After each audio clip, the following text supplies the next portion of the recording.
The jeers erupted from the back of the studio before the warm-up even began. 6 voices, confident and loud, echoing through the cavernous space like wolves circling prey. Girls don't fight. One of them sneered, his voice dripping with contempt. They cry. They quit. They belong at home, not in a real combat ring.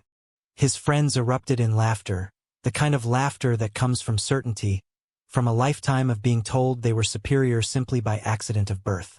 What they didn't know, as they stood there in their expensive designer athletic wear, arms crossed in arrogant conviction, was that they were about to learn the most brutal lesson of their privileged lives. 15 minutes. That's all it would take. Before the evening was over, all 6 of them would be lying on the mat, bleeding, broken, and gasping for air, needing immediate medical attention. But that's getting ahead of the story.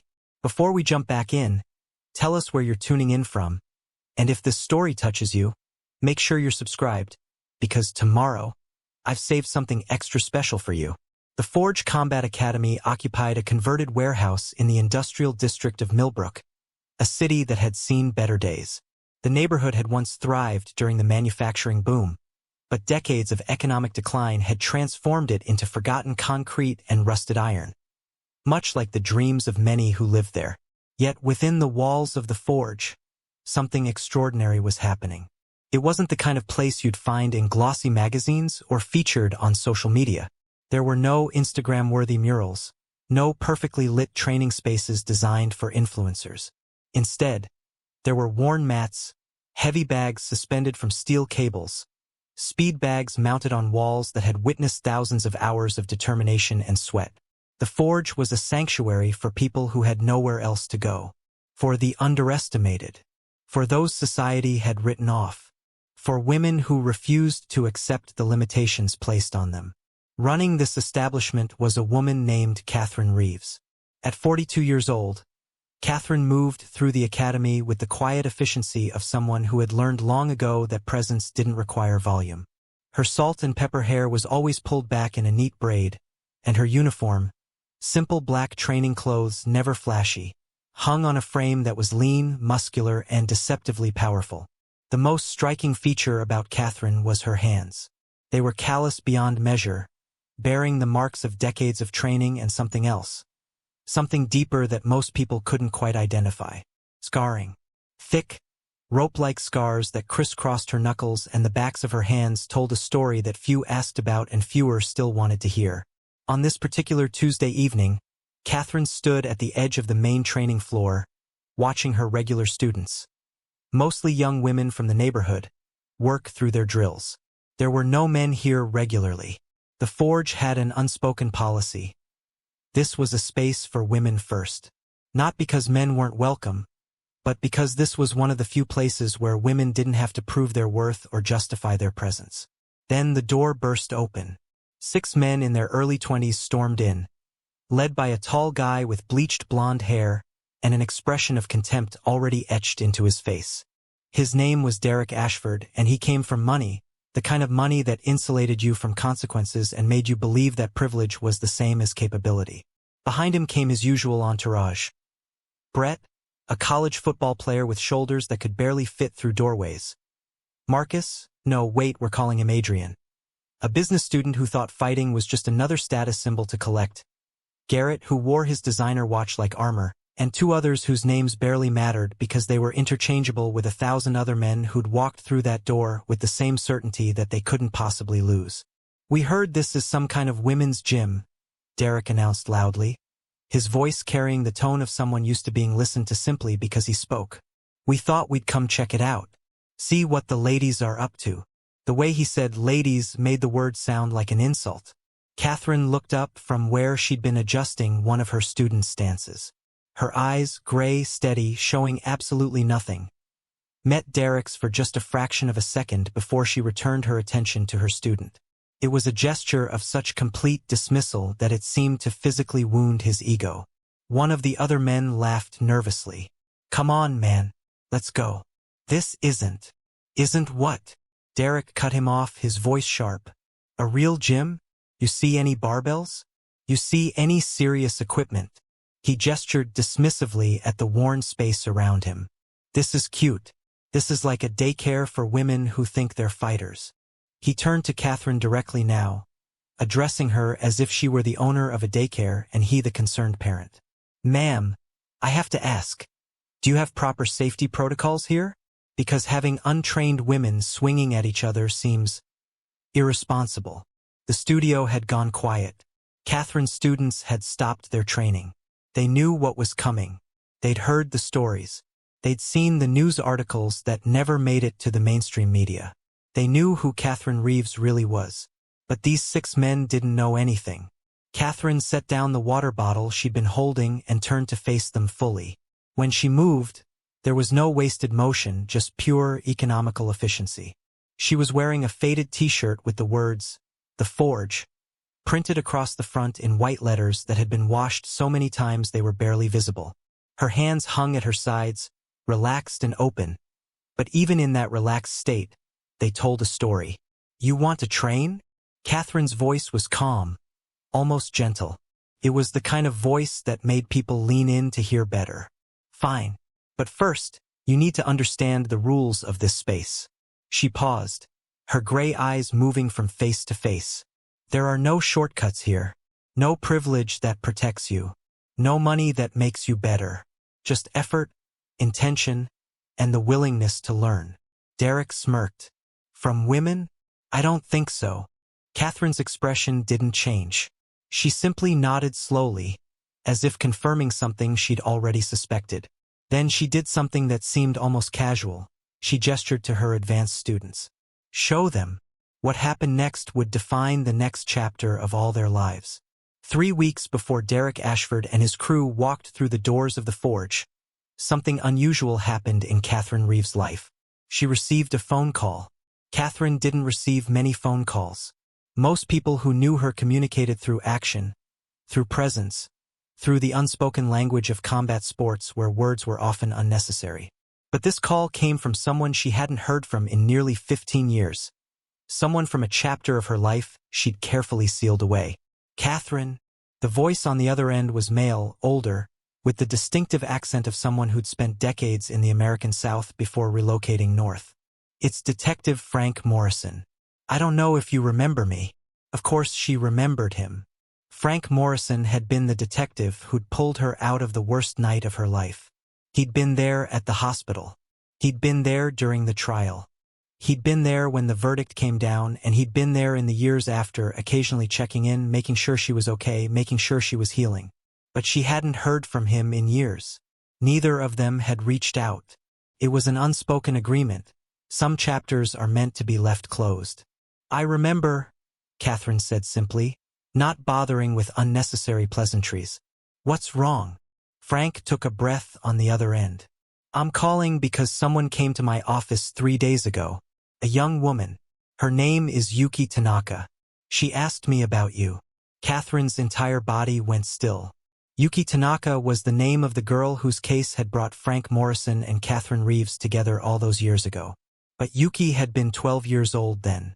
If she was grown now, if she was seeking Catherine out, she's 27 now, Frank continued, answering the question Catherine hadn't asked. She's been trying to find you for the past 2 years. When she finally tracked down that you were running a gym in Millbrook, she came to me first. She wanted to know if it was safe, if it was really you. And you told her? I told her the truth, that you'd spent the last 15 years helping young women, that you'd taken nothing from your settlement money except what you needed to survive, that you'd dedicated your life to making sure what happened to her never happened to another girl in this city. Frank paused. She wants to come work with you, Catherine. She wants to help you run the Forge. Catherine had hung up the phone without responding. But she knew what would happen next. She'd worked in enough patterns to recognize them. Frank Morrison didn't call for social reasons. When Frank Morrison called, he was following a thread, and that thread always led somewhere important. So she'd waited. And on a Monday morning, exactly 1 week later, Yuki Tanaka walked into the Forge. The first thing you noticed about Yuki wasn't her age or her appearance. It was her presence. She moved through the space with a careful awareness, eyes cataloging everything, the exits, the people, the weight distribution of potential weapons. It was the walk of someone who'd learned very early that danger could come from anywhere, and you needed to always know where to run. She was smaller than Catherine, perhaps 5'4", with dark hair cut in a practical bob that fell just below her ears. Her build was lean but muscular, suggesting years of training. She wore simple clothes, black joggers and a gray hoodie, nothing flashy, nothing that drew attention. On her left wrist was a tattoo, a single phoenix, wings spread wide, rising from flames. Catherine was in the back office when Yuki arrived. She didn't come out to greet her. Instead, she watched through the small window that overlooked the main training floor. She watched as Yuki stood in the center of the gym, absorbing it. Watched as her eyes lingered on each piece of equipment. Watched as she moved to the heavy bag and ran her hands across it, feeling the weight, understanding its purpose. When Catherine finally emerged, she said nothing. She simply stood beside Yuki, both of them facing the heavy bag. "Detective Morrison called me," Yuki said first, her voice steady but carrying an undercurrent of emotion she was working hard to contain. "He said you might not want to see me. He said you'd moved on and that stirring up the past wasn't fair to you." Catherine didn't respond immediately. In the distance, she could hear the sound of her afternoon students arriving, the familiar rhythm of the forge coming alive. "But I needed to tell you something," Yuki continued. "Something I should have told you 15 years ago, but I was too young and too scared. I needed to tell you that what you did, what you sacrificed, it gave me a life. It gave me a choice." Yuki finally turned to look at Catherine directly. "I became a criminal prosecutor. I've put away 17 men who were doing what was done to me, and I would never have had that career, never have had that strength, if you hadn't shown me what real power looks like." For the first time since Yuki had entered the building, Catherine's expression shifted. Just barely. Just a slight softening around her eyes. "I'm not here to dredge up trauma," Yuki said.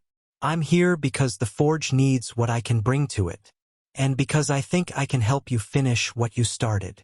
She paused, and when she spoke again, her voice carried a certainty that seemed to come from somewhere deep. "I think we can do more together than either of us could do alone." Catherine studied her for a long moment. Yuki didn't look away. She didn't show weakness or doubt. She simply stood there, present and real and asking for a chance. "There are rules here," Catherine said finally, her voice the same calm, measured tone she used with all her students. "This isn't therapy. This isn't a support group. This is a place where women learn to be dangerous, where they learn that their bodies are weapons if they choose to make them weapons, where they learn that the world doesn't get to define their limitations." Catherine turned to face Yuki fully. "If you want to be part of this, you need to understand that." "I do," Yuki said immediately. "I understand better than almost anyone." "Good," Catherine replied. "Then let's get to work." And that was how Yuki Tanaka came to the forge. Not as a student seeking redemption, not as a victim looking for healing, but as a partner in a mission to transform the women of Millbrook into warriors who would never again accept being victimized by anyone. What Catherine and Yuki didn't know, on that Monday morning when Yuki arrived, was that their partnership was about to be tested in ways neither of them could have anticipated. Within 3 weeks, something would happen at the forge that would change everything. Someone would walk through those doors with arrogance and entitlement, and the real work would begin. But for now, in that quiet moment between Yuki's arrival and the afternoon training sessions, Catherine and Yuki simply stood together in the forge, two women shaped by trauma, transformed by determination, ready to transform others. The phoenix on Yuki's wrist seemed to glow in the afternoon light streaming through the warehouse windows, a symbol of rising from ashes, of becoming something stronger than what came before. It started on a Tuesday morning, 2 weeks after Yuki had begun working at the forge. The academy had been running its standard morning class, a mixture of beginners and intermediate students, mostly women ranging from 18 to 55 years old. They came from all walks of life. There was Patricia, a nurse who'd been assaulted by a patient. There was Dominique, a college student who wanted to feel safe walking home at night. There was Rosa, a mother of 3 who'd spent 20 years being told by her husband that she was too weak to leave him. There was Jennifer, who simply wanted to know what her body was capable of. Catherine ran these morning classes with the same methodical approach she brought to everything. No music, no motivational speeches, no Instagram-worthy moments. Just honest work. Just the fundamentals. Stance, breathing, balance, the mechanics of how to transfer power from the ground through your body into someone else's face if necessary. Again, Catherine commanded, watching as Patricia executed a palm strike against the heavy bag. Your weight isn't centered. You're pushing with your arm instead of your body. The power doesn't come from here. Catherine tapped Patricia's shoulder. It comes from here. She tapped Patricia's core. Everything originates from your center. Your arm is just the delivery mechanism. Patricia nodded, stepped back, repositioned herself, and struck the bag again. This time, the impact was noticeably harder. The bag swung with more authority. Better, Catherine said, and that single word of affirmation carried more weight than 100 empty compliments from a cheerleader coach could ever carry. Yuki was working with a different group in the corner of the gym, teaching the fundamentals of footwork and distance management. She moved with the precision of someone who'd spent years in combat sports, not just training but competing. Her instructions were clear and direct, without ego or condescension. Distance is control, she explained to her students. If you can control the distance between yourself and your opponent, you control the entire fight. Everything, timing, power, defense, flows from distance. It was around 10 in the morning when the door opened. A man in his late 20s walked in, wearing designer gym clothes that had clearly never been used for actual exercise. His name was Trevor Blackstone, and he was the kind of person who treated the world like it owed him an audience. Behind him came 2 other men. His friends, his entourage, his mirrors that reflected back the image he'd constructed of himself. Is the owner here? Trevor called out, his voice loud enough to interrupt the training sessions. Several of Catherine's students paused and looked over. Catherine didn't stop what she was doing. She continued observing Patricia's technique, making a small adjustment to her stance. Only after several seconds passed did she turn to acknowledge Trevor. I'm the owner, she said simply, then turned back to Patricia. Again, same thing. Show me you've got it. Trevor seemed taken aback by the lack of deference. He walked further into the gym, his eyes cataloging the space with the expression of someone inspecting property that had disappointed him. I'm thinking about getting my certification in personal training, he announced. I've been researching gyms in the area, and I heard this place was something. He paused, clearly searching for a word that wouldn't be insulting. Unique. We're not a certification gym, Catherine replied without looking at him. We don't prepare trainers. We prepare fighters. Fighters? Trevor repeated, as if tasting the word and finding it distasteful. Right? Well, that's actually what I wanted to talk to you about. I think there's a real market opportunity here. You've got a strong niche, the whole empowerment through combat thing, very trendy right now, but I think you're leaving money on the table. You could rebrand, bring in some social media consultants, maybe get some influencers training here, and you'd triple your revenue within 6 months. One of Trevor's friends laughed nervously, clearly uncomfortable with where this was heading. Catherine finally turned to face him fully. When she did, her gray eyes held an intensity that should have served as a warning. I'm not interested in rebranding, she said. I'm not interested in influencers. I'm not interested in revenue growth. I'm interested in teaching women how to defend themselves. Right? But, Trevor continued, undeterred. That's a nice mission and all, but you're thinking small. You could be thinking big. This whole space is wasted potential. I mean, no offense, but your equipment is basically antique. Your facility design is terrible for Instagram content. And honestly, your training methods seem pretty outdated. I've been doing a lot of research, and the science has evolved way beyond just basic striking and grappling. Yuki had moved closer during this exchange, her presence suddenly very still and very attentive. Catherine noticed it. She'd learned to recognize Yuki's tells. The way her shoulders shifted slightly, the way her hands relaxed at her sides, the way her breathing became slow and controlled. What kind of research? Catherine asked Trevor. Online courses mostly, he answered, apparently not understanding the danger in the question. YouTube channels, some podcasts about fitness optimization, Instagram accounts of professional trainers. So you've never fought anyone? Catherine interrupted. Not like, in a ring or anything, Trevor admitted, with the tone of someone confessing that he'd never skydived. But I understand the biomechanics. It's all about. No, Catherine said, her voice cutting through his explanation like a blade. You don't understand anything. You understand theory. You understand what other people have told you. But you don't understand what happens when someone hits you in the face.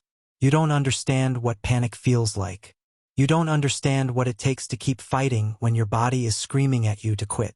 Trevor's face flushed. One of his friends looked like he wanted to leave. The other was watching Catherine with something approaching fear. Look, Trevor said, his voice taking on an edge. I was trying to be helpful. I was trying to suggest ways you could actually scale this business. But if you want to stay small and stuck in this warehouse with your outdated methods, that's your choice. It is, Catherine agreed. Then she did something unexpected. She called across the gym to Dominique, the college student who'd been practicing with one of the heavy bags. Dominique, can you come here for a second? Dominique, who was in her early 20s and had been training at the forge for 3 months, walked over with visible curiosity on her face. Trevor here thinks our methods are outdated, Catherine explained. He thinks he understands combat better than we do based on his research. I'd like to prove him wrong. Are you comfortable demonstrating that for me? Dominique's entire demeanor shifted. Where there had been uncertainty, there was now calm certainty. Yeah, she said. I'm comfortable with that. What? No, I'm not. Trevor started to back away. Don't worry, Catherine said, her voice almost gentle. She's going to go easy on you. You're not a trained fighter and we have safety protocols. But I want you to experience what it actually feels like when someone who knows what they're doing engages with you. I want you to understand the difference between research and reality. What happened next lasted approximately 45 seconds. Dominique didn't rush Trevor. She didn't come in with wild haymakers or impressive combinations. Instead, she methodically closed the distance using the footwork principles Yuki had been teaching just minutes before. She controlled the space between them. When Trevor threw a panicked punch, she slipped it effortlessly and countered with a simple but devastating body shot that drove all the air from his lungs. When he tried to back away, she followed, maintaining pressure, maintaining control. By the time Catherine called for a stop, Trevor was on his knees, gasping for breath, his designer gym clothes now soaked with sweat. His 2 friends looked absolutely terrified. That, Catherine said quietly, is what our methods produce. Not YouTube-ready content. Not Instagram engagement. But results. Trevor couldn't respond. He was still trying to breathe. Now, Catherine continued, addressing all 3 men but speaking directly to Trevor. You have 2 choices. You can leave, forget this place exists and go back to your online courses. Or you can actually train here. Real training. The kind that will strip away every false belief you have about yourself and rebuild you into something honest. The kind that requires humility and work and the willingness to be uncomfortable. What's it going to be? Trevor struggled to his feet, supported by one of his friends. His face was crimson. Whether from exertion or humiliation, it was difficult to tell. We're leaving, he managed to gasp out. This place is insane. Suit yourself, Catherine replied, already turning her attention back to her students. But know this, the world doesn't care about your research or your potential or your business plans. The world only cares about whether you can back up what you believe. Dominique just taught you that lesson. You're welcome. As Trevor and his friends made their way toward the exit, Yuki caught Catherine's eye. There was something in that exchange. A shared understanding, a recognition of what had just happened and what it meant. This wasn't just about putting down an arrogant man.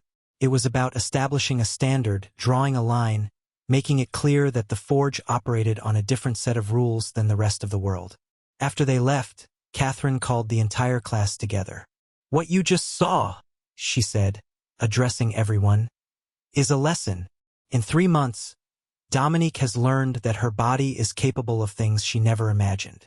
She's learned that confidence isn't about what you've read or studied or researched. Confidence is about what you've actually done. And that's what happens in this space. We don't teach theory. We teach truth. The students stood in silence, absorbing this moment. Now, Catherine continued, let's get back to work. Patricia, you were improving. Let's keep building on that. As the class resumed, no one noticed the small, satisfied smile on Yuki's face. She'd recognized something in that encounter. Catherine was not just teaching combat. She was testing people. She was separating the people who were genuinely committed from the people who were just looking for entertainment or validation. And there was a reason for that. There was a mission behind it. There always was. The apartment Catherine lived in was sparse. There was a bed, a small kitchen, a bathroom with chipped tile, and a living room that contained nothing except a worn leather couch, a single bookshelf, and a locked wooden box on the coffee table. No television. No photographs on the walls. No decorations or personal touches that might suggest someone actually lived there. It was the kind of space designed for function, not comfort, a place to sleep, nothing more. On this particular evening, Catherine sat on that worn leather couch, the wooden box open before her. The contents hadn't changed in 15 years, yet she opened it at least once a month, as if confirming that something real had happened, that the memories weren't just elaborate constructs her mind had created to justify her current existence. Inside the box lay several items. A newspaper clipping, yellowed with age, the headline reading, "Local woman acquitted in self-defense case. Jury finds justifiable use of force." There was a metal bronze, inscribed with words she'd never quite been able to read without feeling something crack inside her chest. And there were photographs, old photographs, Polaroids from a time before digital cameras, showing a different version of Catherine Reeves. In these photographs, she was younger, not just in age, but in spirit. She was smiling in some of them, genuinely smiling, her arm around a woman named Elena Cassidy. Elena had been Catherine's best friend. They'd met in college, become roommates, supported each other through every crisis and celebration. In the photographs, they were inseparable, at parties, at the beach, at Elena's birthday celebration 6 months before everything changed. The memory came back with a force that never diminished, no matter how many times Catherine accessed it. It was a Friday night in October. Elena had wanted to go to a club downtown. Catherine had been tired from work. She'd been a customer service representative back then, a job that drained her soul with each passing day, but she'd agreed because Elena deserved a night out, and Catherine was the kind of friend who showed up. The club had been loud and crowded, exactly what Catherine had expected. They'd danced, they'd laughed, they'd drunk just enough to lower their inhibitions but not enough to impair their judgment. It was around midnight when everything shifted. A man had approached them. His name was David Hargrove, and he was successful, a pharmaceutical executive with connections and money and the kind of confidence that comes from never having faced meaningful consequences. He'd been with a group of men, all of them emboldened by alcohol and the sense that the world existed for their pleasure. The first approaches had been subtle, the kind of attention that was almost flattering if you didn't look too closely at the entitlement beneath it. Catherine had felt uncomfortable immediately, but Elena had been flattered. She'd always been the more social one, the one who thrived on attention. While Elena engaged with Hargrove's group, Catherine had moved to the bar, watching and waiting. What happened next would split Catherine's life into before and after. Elena had gone to the bathroom, and one of Hargrove's friends had followed her. When Elena hadn't returned after 10 minutes, Catherine had gone looking. She'd found Elena in the hallway outside the restrooms, pressed against the wall, the man's hand on her throat, his other hand tearing at her clothing. Catherine had reacted with pure instinct. She'd pulled the man off Elena, and when he turned on her with rage and fists, she'd fought back with a desperation born of protecting someone she loved. It had been brutal. It had been messy. It had been the kind of fight that doesn't look good on Instagram or read well in inspiring stories. It had been ugly and desperate and terrifying. But Catherine had won. She'd knocked the man unconscious. Then she'd gotten Elena out of there. They'd gone to the hospital. They'd reported the assault. And then everything had gone wrong. Hargrove had lawyers. Hargrove had connections. The narrative had been twisted. Catherine had been portrayed as an aggressive woman who'd overreacted, who'd used excessive force, who'd been motivated by jealousy because Hargrove had shown interest in Elena and not in her. The police investigation had been tepid, the detective handling the case apparently more interested in protecting a man from the pharmaceutical industry than in actually investigating an assault. But there had been one detective who'd done the right thing. Detective Frank Morrison had reopened the investigation. He'd found security footage. He'd interviewed witnesses who'd actually seen what happened. And he'd built a case for self-defense so airtight that when it went to trial, the jury had acquitted Catherine in less than 3 hours. Justice had been served. Legally, technically, officially. But Elena had never recovered. Not physically, her injuries had healed. But psychologically, she'd shattered. She'd developed PTSD, depression, and an inability to trust anyone, including Catherine. She'd blamed herself for going to the club. She'd blamed Catherine for being there. She'd spent 5 years in therapy and psychiatric treatment, and then, on a Tuesday morning in March, she'd taken 40 pills and washed them down with vodka. Catherine had been the one to find her. The funeral had been well attended. Her family had been kind but distant. Her friends from college had come, many of them regarding Catherine with a strange mixture of gratitude and resentment, as if Catherine's survival somehow made Elena's death feel like a choice she'd made, rather than a tragedy that had been forced upon her. After the funeral, Catherine had quit her job. She'd taken the settlement money from the civil suit against Hargrove and his friends, a suit that had been settled quietly with the understanding that she wouldn't speak publicly about what had happened. She'd used part of that money to rent the warehouse that would become the forge. She'd used the rest to survive while she rebuilt herself. But rebuilding herself hadn't meant healing in any traditional sense. It had meant becoming harder, colder, more purposeful. It had meant taking Elena's trauma and transforming it into a mission. It had meant learning everything she could about combat, not to satisfy some ego or prove herself superior, but because she'd understood something fundamental in the wake of Elena's death. Trauma could be prevented. Not all trauma. Not the existential kind that came from living in a world that could be indifferent and cruel. But the specific trauma of being victimized, of having your body taken from you, of being rendered powerless in a moment that would define your entire future. That trauma could be prevented if women had access to knowledge that the broader world kept from them. Catherine had trained obsessively. She'd studied martial arts, kickboxing, wrestling, judo, Brazilian jiu-jitsu. She'd worked with trainers who specialized in fighting for sport and trainers who specialized in self-defense for reality.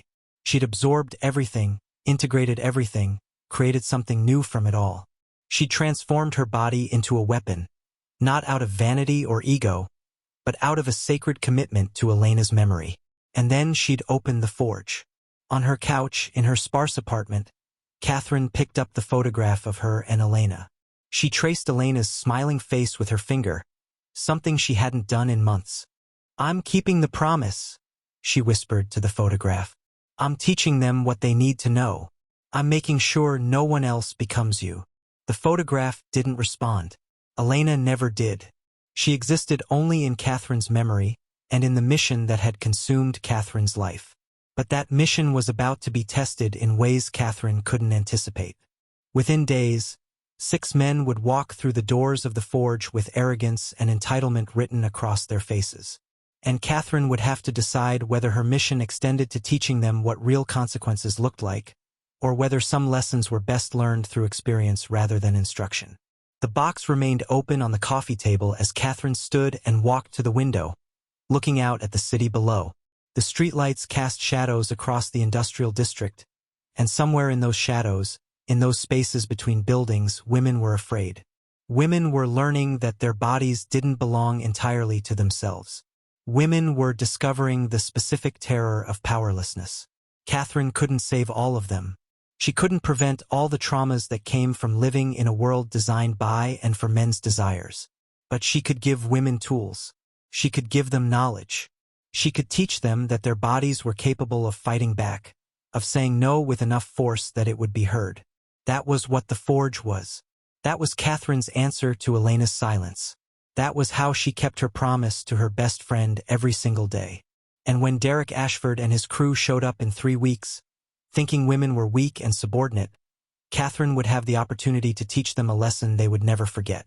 Not out of cruelty, but out of necessity. Sometimes people had to experience the reality of consequences before they could truly understand why those consequences mattered. Catherine closed the wooden box and locked it again, then placed it carefully on the bookshelf. The photograph of Elena remained in her mind, though as vivid and present as if it had been taken yesterday. Elena's smile, Elena's trust, Elena's broken future. All of it propelled Catherine forward. The mission continued. Derek Ashford couldn't stop thinking about the forge. It had been 3 weeks since he'd received that message from one of his fraternity brothers. A casual mention that there was some women's gym in Millbrook where you could supposedly get a real workout. Derek had dismissed it initially.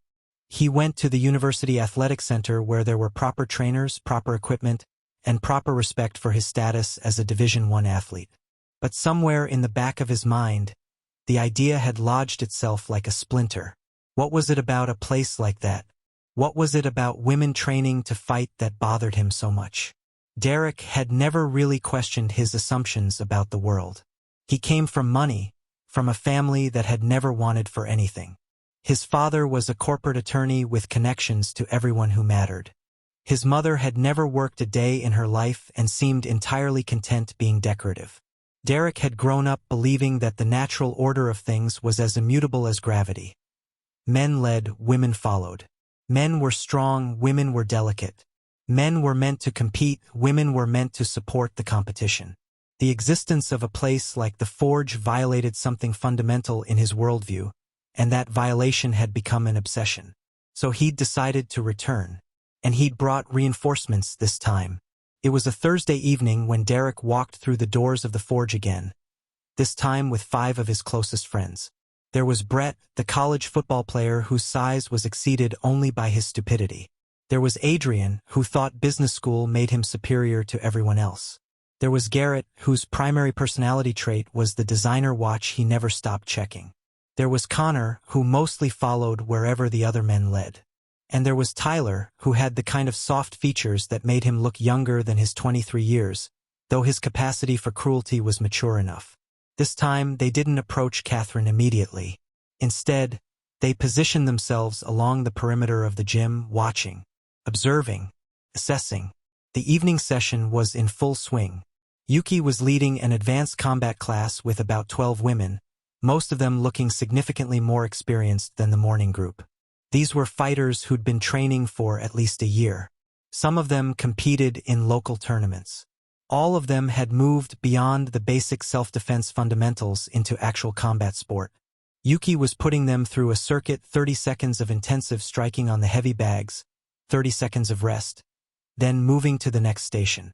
Takedown drills, grappling sequences, footwork combinations. The energy in the room was entirely different from the morning sessions. This was no longer about empowerment or healing. This was about competition, about testing limits, about the pure joy of moving your body at maximum intensity. "That's not real fighting," Derek said loudly to his group, making sure his voice carried. "That's dance. Real fighting is what happens in a cage or a ring with rules. What they're doing is just exercise." A few of the women glanced over but didn't stop their work. Yuki didn't even acknowledge him, which somehow made the dismissal more cutting than if she'd responded with anger. Derek wasn't used to being ignored. He walked directly to the edge of the training area, positioning himself where he couldn't be missed. "I said, that's not real fighting," he repeated louder this time.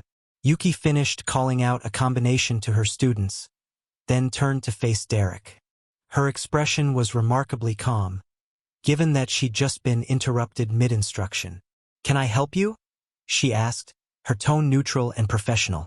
"Yeah, actually," Derek replied, emboldened by the attention of his friends. "I was curious about something. All this training you're doing with the women, does it actually work?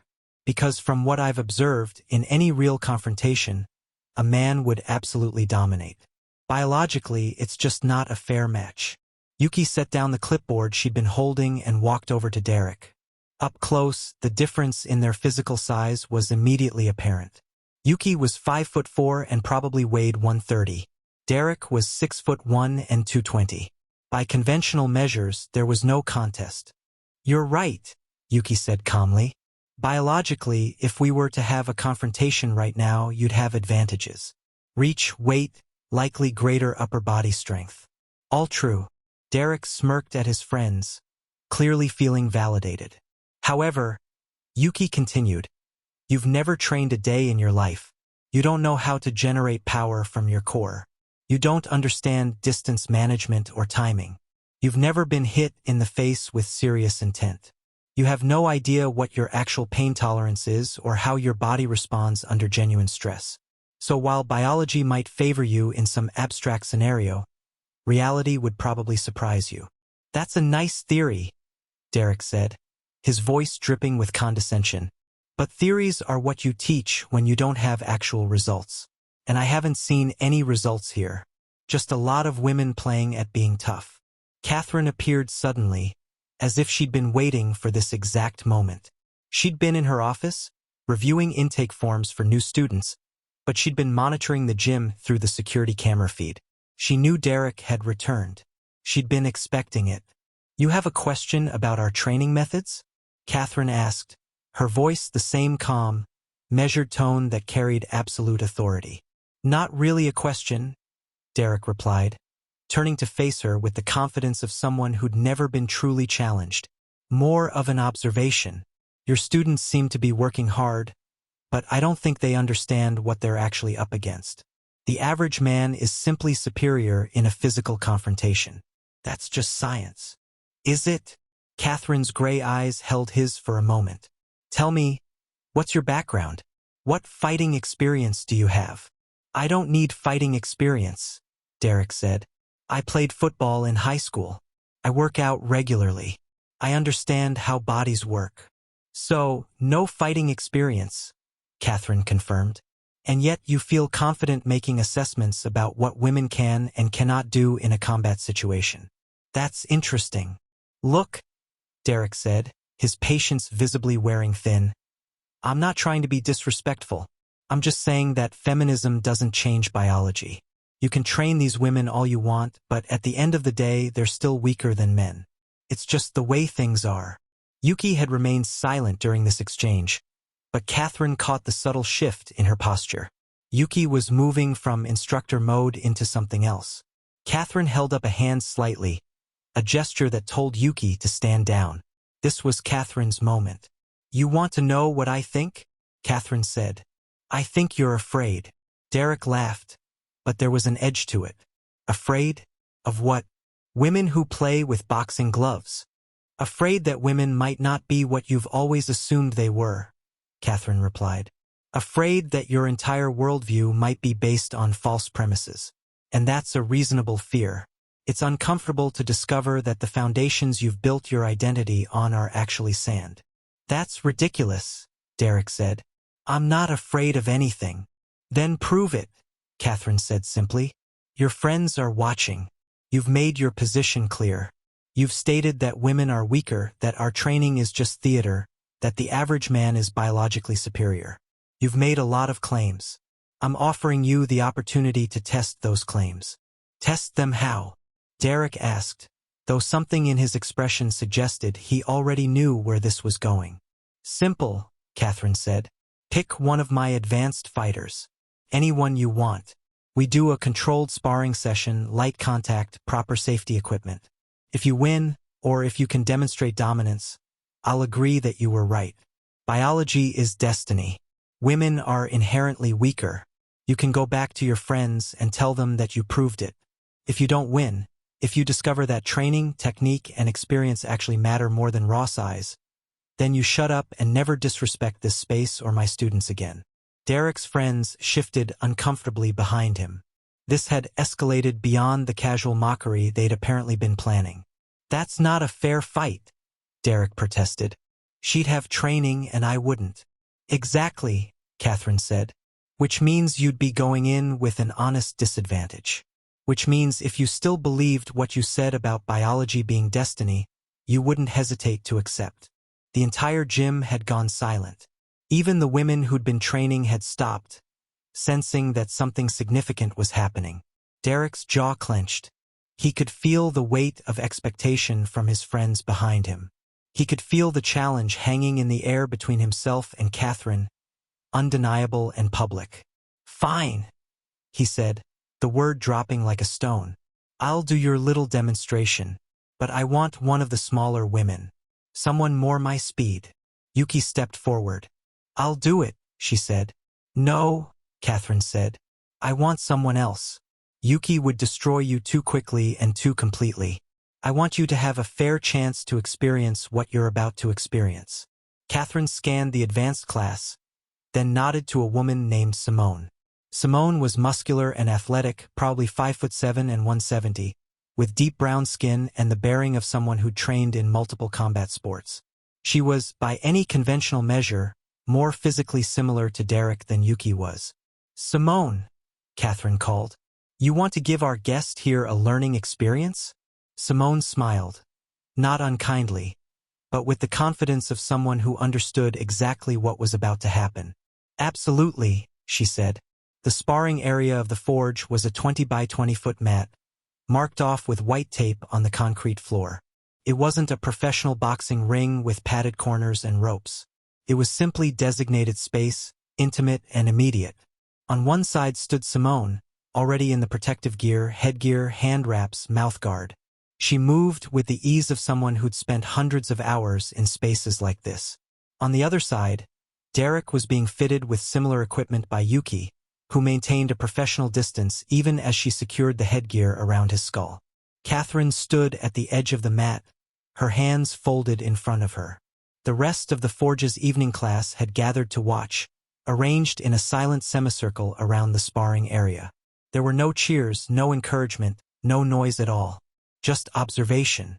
"Light contact," Catherine announced. "This isn't a knockout situation. I'm looking for technical exchanges, not maximum power. The moment I see an injury-level strike, I stop it. Clear?" Preparing and narrating this story took us a lot of time, so if you are enjoying it, subscribe to our channel. It means a lot to us. Now back to the story. Both fighters nodded. "Begin when I say begin.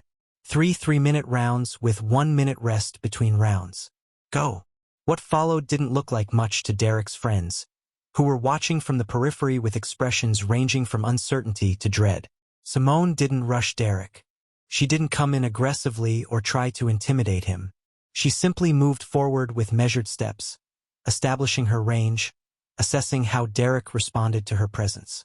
Derek, for his part, threw an immediate punch, a wild haymaker that had been his bread and butter since high school football.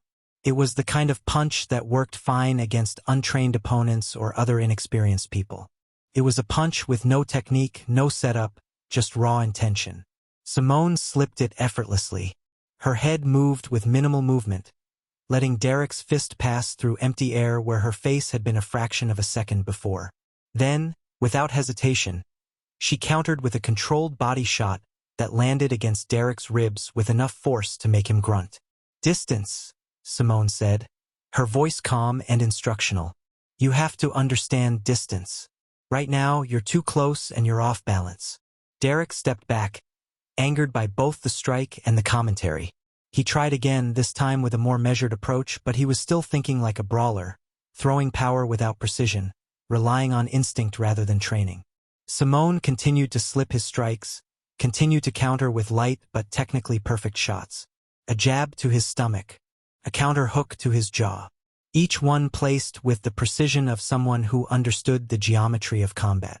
By 2 minutes into the first round, Derek's frustration was becoming obvious. He was breathing harder than Simone was. His punches were becoming increasingly wild, and every single one was being avoided or blocked or countered with technical precision. "Breathe," Simone instructed. "You're holding your breath. That's why you're gassing out." Derek didn't want advice. He wanted to hurt her. He wanted to prove that despite her training, despite her experience, he was still the superior fighter because he was a man and she was a woman. It was the only way his worldview made sense. In desperation, Derek abandoned boxing and tried to grab Simone, attempting to use his size advantage in a grappling exchange. It was a miscalculation.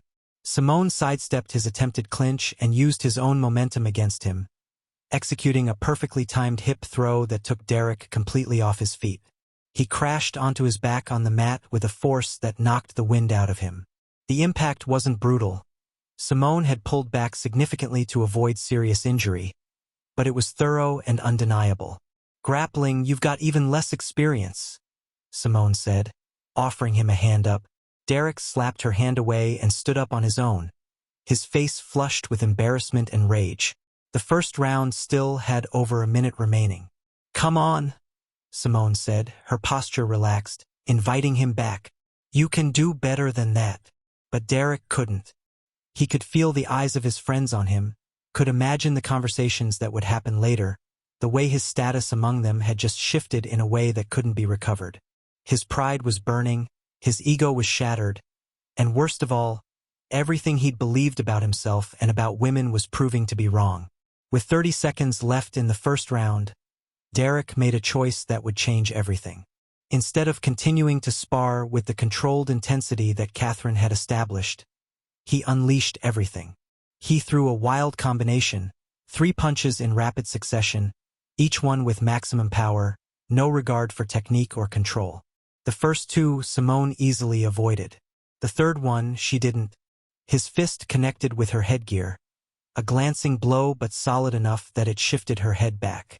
It wasn't a knockout or even a serious injury, but it was contact with force. It was Derek breaking the established rules, crossing the line between sparring and fighting with actual intent to harm. Catherine's hand shot up immediately. "Stop!" she commanded, her voice cutting through the gym like a blade. Derek stepped back, his chest heaving, his eyes wild with something between rage and desperation. Simone removed her headgear, her expression unreadable. The point of contact hadn't caused visible injury, but the breach of trust had caused something else, a recognition that Derek had revealed his true nature. "First round ends there," Catherine announced. "Remove your gear." "What?" Derek protested. "That was a legitimate punch. We're sparring." "No," Catherine said, her voice still calm but carrying an undertone that silenced every voice in the gym. "We were sparring. You stopped sparring when you decided to actually hit someone with full power. That's a different thing entirely." One of Derek's friends, Adrian, stepped forward from the periphery. "Hey, look, this has gone far enough. He didn't mean to." "Everyone quiet," Catherine said, not even looking at Adrian. Her attention remained fixed on Derek. "You came here with 6 friends. You came here to prove something, that your biology made you superior, that women were weak, that my students and I didn't understand reality. You made those claims very clearly and very publicly. You issued a challenge by questioning everything we do in this space." Derek's breathing was beginning to slow, and something was shifting in his expression. The rage was beginning to be replaced by something else. Understanding, perhaps, or dread. "What I'm about to tell you," Catherine continued, "is that in this gym, there are rules, there are protocols, there is respect. You broke those protocols. You revealed that when confronted with someone who was genuinely better than you, your response wasn't to learn or adapt. Your response was to hurt." Catherine moved closer to Derek, and with each step, he instinctively took a step back. "Do you understand what you just did?" Catherine asked. "You just demonstrated exactly why women need to train. You just proved my point. You came here with contempt. You came here convinced of your superiority. When that superiority turned out to be an illusion, your response was to hurt someone. That's what happens when men are taught that they're naturally superior and then discover they're not. The violence that comes is a kind of desperation." Derek's face was pale now, the adrenaline that had fueled his rage draining away, leaving him hollow and confused. "Here's what's going to happen," Catherine said. "You and your 5 friends are going to leave the forge right now. You're not welcome here anymore. Not today, not tomorrow, not ever. And you're going to think about what you just learned about yourself. You're going to think about what it means that when tested, when truly tested, your first instinct was to cross the line from competition to harm. I want to spar again, Simone said suddenly, her voice cutting through the tension. But with all 6 of them, at once. Everyone in the gym went completely silent. What? Adrian said, clearly thinking he'd misheard. All 6 of you, Simone repeated, her voice calm and certain. Right now. You wanted to know what these women are capable of. You wanted real answers. Here's your chance to get them. Derek looked to Catherine, clearly hoping for some intervention, some sign that this wasn't actually happening. Catherine simply nodded once. She's offering you a lesson, Catherine said. A real one. One that might actually sink into your skulls. Do you want it? The 6 men exchanged glances. Brett looked ready to refuse. Adrian looked uncertain. Connor looked terrified. Garrett looked insulted at the very idea that a woman thought she could fight all 6 of them. Tyler had gone pale. And Derek was breathing heavily, watching Simone with the expression of someone who just realized they'd woken something they couldn't control. Yes, Simone said, answering the unasked question. I've trained specifically for this scenario. Multiple attackers. Chaotic situations. You're about to learn why. She removed her headgear and stepped back onto the mat, gesturing for them to come at her. After the 6 men had been ushered out of the forge, some limping, all of them subdued and shaken, Catherine locked the front doors and flipped the sign to closed. The evening training session had been suspended. The witnesses to what had happened were being asked to respect the privacy of the situation. By 9:30 in the evening, only Catherine and Yuki remained in the warehouse, sitting in Catherine's small office. The door closed against the cavernous space outside. Yuki was holding an ice pack against her shoulder. When Simone had fought all 6 men simultaneously, the fight had lasted exactly 14 minutes and 37 seconds. It had been less a traditional fight and more a demonstration of movement, timing, and technique against untrained aggression. When it was over, all 6 men had required medical attention. Broken ribs, concussions, separated shoulders, lacerations requiring stitches. Simone had walked away with minor bruises and a strained shoulder muscle. You knew she could do that, Yuki said quietly. Not a question but an observation. I suspected, Catherine replied. But I needed to see it. Yuki removed the ice pack and looked at Catherine directly.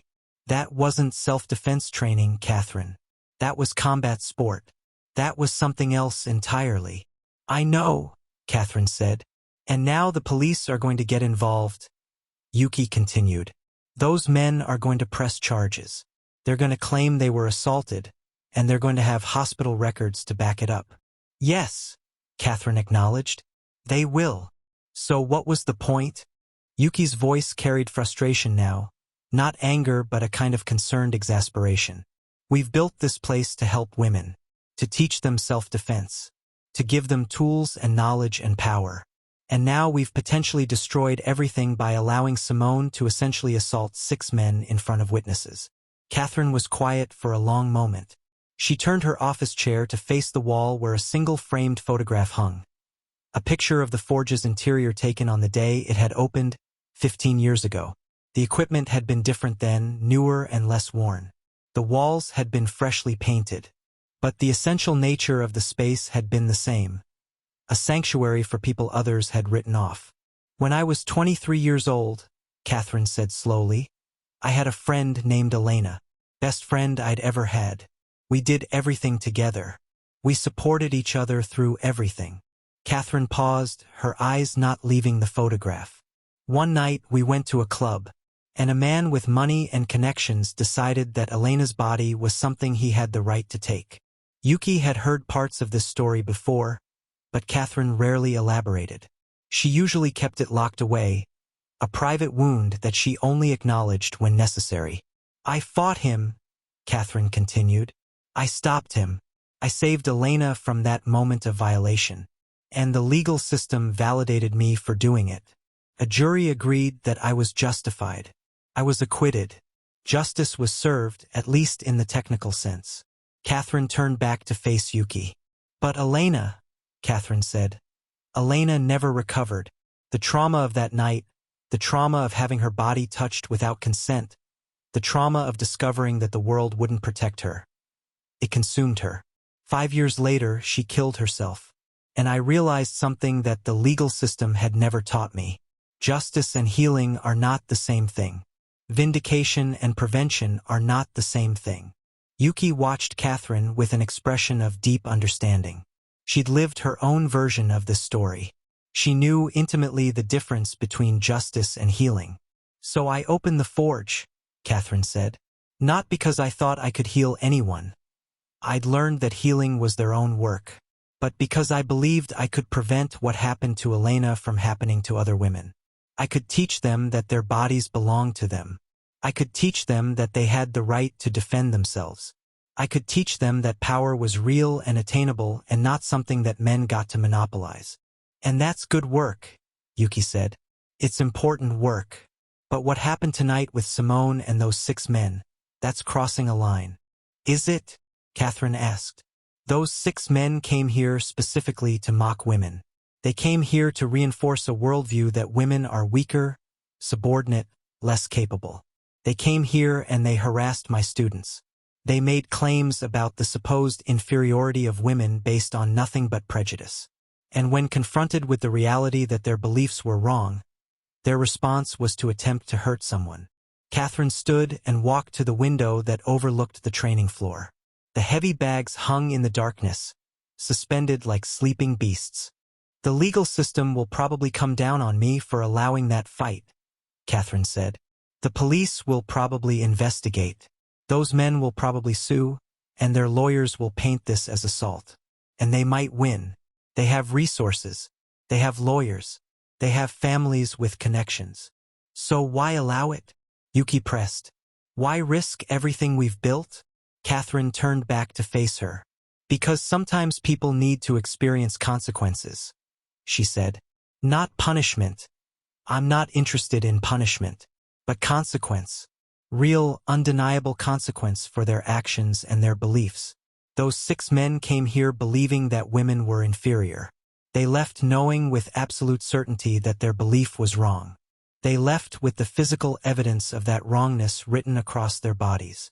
Catherine moved to her desk and opened a drawer, pulling out a photograph. It was the same photograph that sat in the wooden box at her apartment. The image of her and Elena, smiling, alive, hopeful.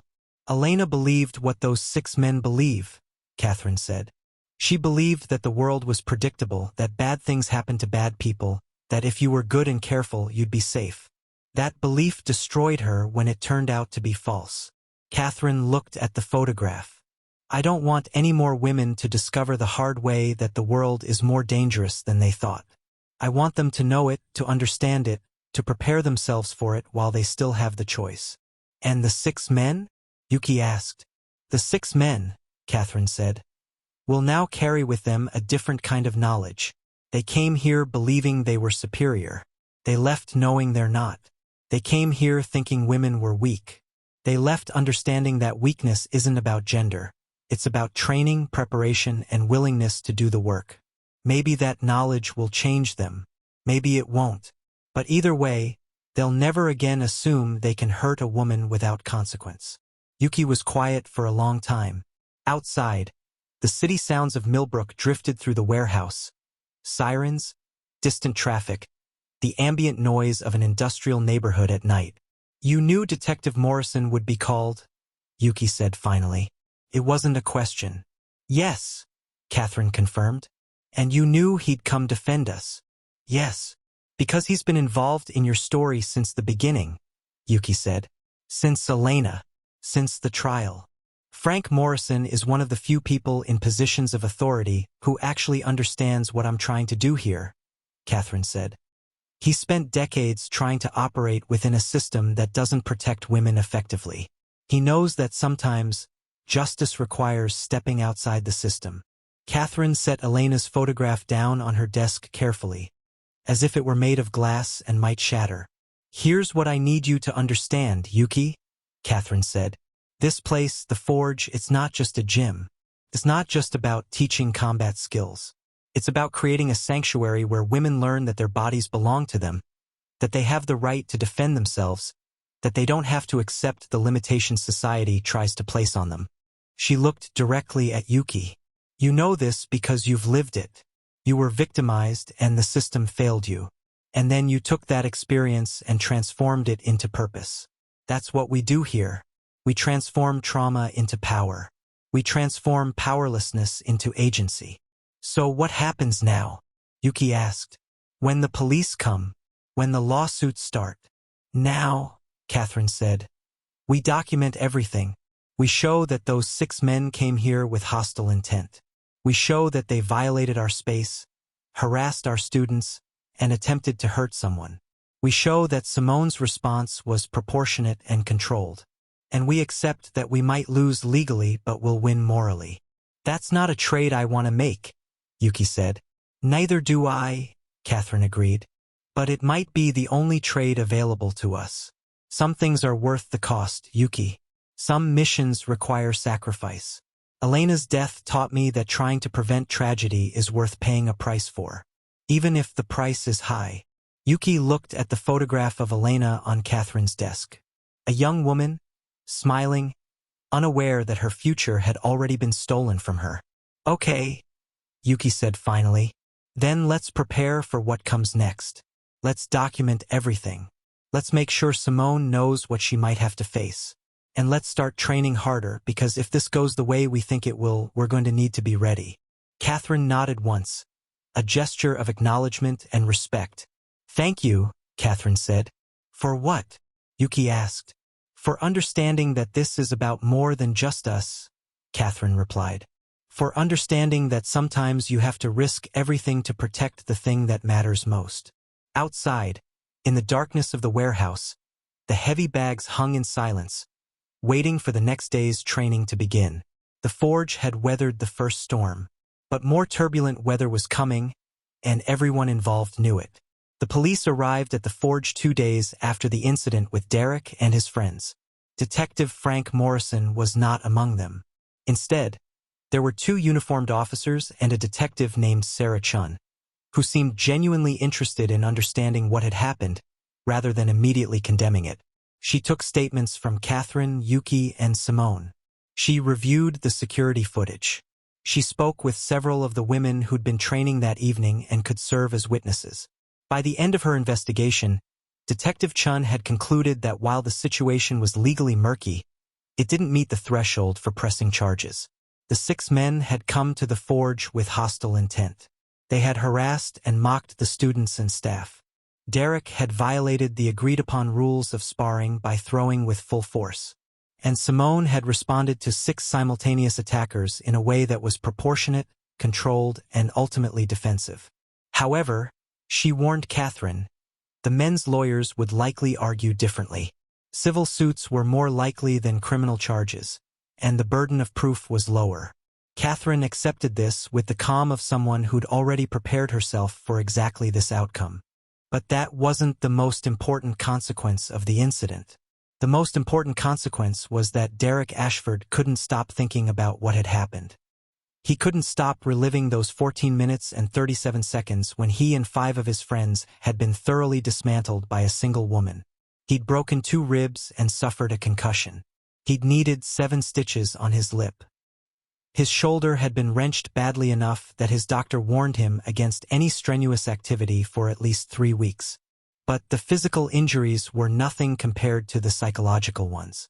For the first time in his life, Derek had confronted the possibility that everything he believed about himself was wrong. Everything he'd been taught about his superiority, his biological superiority, his natural superiority, his deserved superiority, had been revealed as a lie. And that lie had shaped every aspect of who he was. On the 3rd day after the incident, Derek returned to the forge alone. Catherine was in her office when Yuki came to tell her. She looked up from the intake forms she'd been reviewing and simply nodded once, as if she'd been expecting this. "Send him in," Catherine said. Derek appeared in the doorway of Catherine's office, looking nothing like the confident, arrogant man who'd walked into the forge a week before. He looked diminished, uncertain, like someone who'd had the ground beneath their feet removed and was still adjusting to falling. "I want to train," he said without preamble, without any of the casual contempt he'd displayed before. I want to understand what happened. I want to understand how someone like Simone could do what she did. Catherine gestured to the chair across from her desk. Sit. Derek sat. First, Catherine said, I need to be clear about something. If you're here because you think you can come back and prove something, you should leave right now. If you're here because your ego can't accept defeat and you think another round will give you a different result, the door is behind you.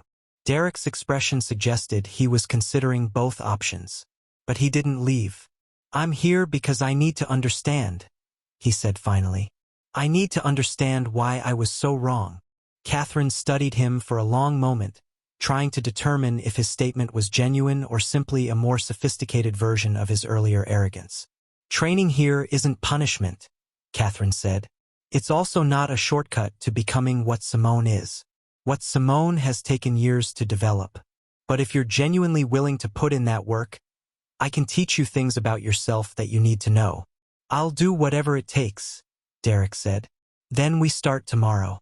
5 in the morning. Come in athletic gear, nothing fancy. Bring water. Bring the willingness to be uncomfortable. And bring the understanding that from this moment forward, you operate under the Forge's rules, not your own assumptions. Can you do that? Derek nodded. Good, Catherine said. Now get out. I'll see you tomorrow. The next morning, Derek arrived at 4:55, 10 minutes early. He was nervous, Catherine could see that. He was also sincere. There was no bravado in his posture, no entitlement in his expression. He was genuinely frightened, and that fear had cracked something open in him that Catherine could work with. For the first week, Catherine didn't have Derek spar. She didn't even have him throw punches. Instead, she took him back to fundamentals, the absolute basics that he'd skipped over because he thought being male meant he already understood combat. Stance. How to distribute your weight. How to move from your center. How breathing affected power and endurance and mental clarity. How distance determined the entire fight. How timing was more important than strength. How leverage was more important than raw power. Every single principle that Simone had demonstrated against him, Catherine now taught Derek methodically, breaking them down into component parts that he could understand intellectually and then practice physically. Derek trained alone during these early morning sessions. This wasn't a group class. This was intensive, one-on-one instruction with Catherine's complete attention. And it was brutal in a completely different way than the sparring session with Simone had been. Again, Catherine would command, watching as Derek executed a stance that was still slightly off. Your weight is still too forward. Feel the difference. Your power should come from here, not here. She'd tap his legs, then his arms. Everything originates from your center. Everything. Your arms are just delivery systems. Your legs are your foundation. Derek would adjust and try again, and again, and again. Catherine would make small corrections, sometimes not speaking at all, just watching and waiting for the moment when understanding flickered across his face.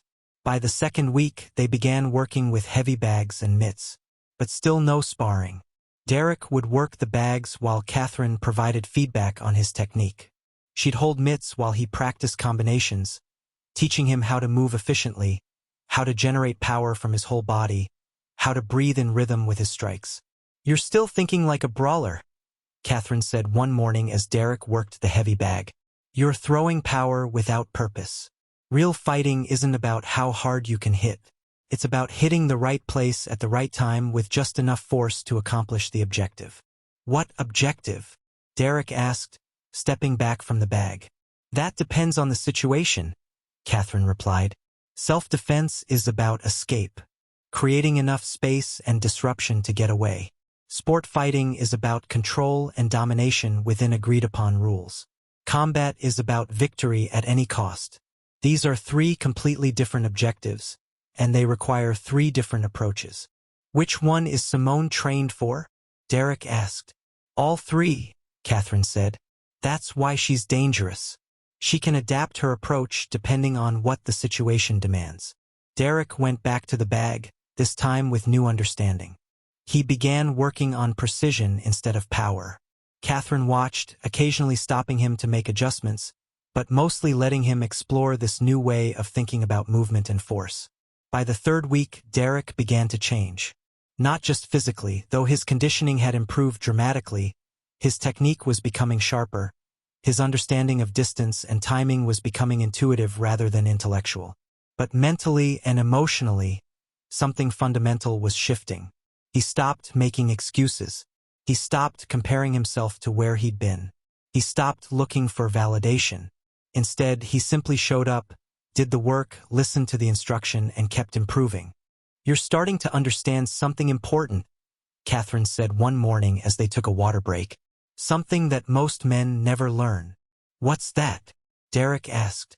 "That strength isn't about how much you can bench press or how big your muscles are," Catherine replied. "Real strength is about knowledge, about skill, about the willingness to put in work that no one else is going to see or acknowledge. Real strength is about understanding that you don't know everything and being willing to learn." Derek took a long drink of water. "Simone could have seriously injured all of us," he said quietly. "She was in complete control the entire time." "Yes," Catherine confirmed. "If we'd been actual threats, if she'd been defending against real danger instead of teaching us a lesson, you'd all be dead or permanently disabled," Catherine said bluntly.